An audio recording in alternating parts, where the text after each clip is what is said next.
এই দেখুন বকুল গাছের বকুলের গোটাগুলো এই যে পেকে আছে।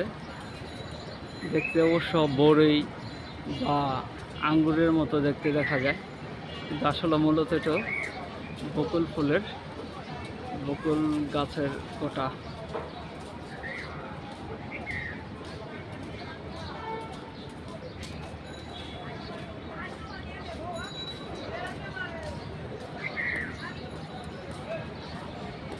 এই দেখুন সুন্দর একটি পাখি, বুলবুলি পাখি গাছের উপরে তারে বসে আছে।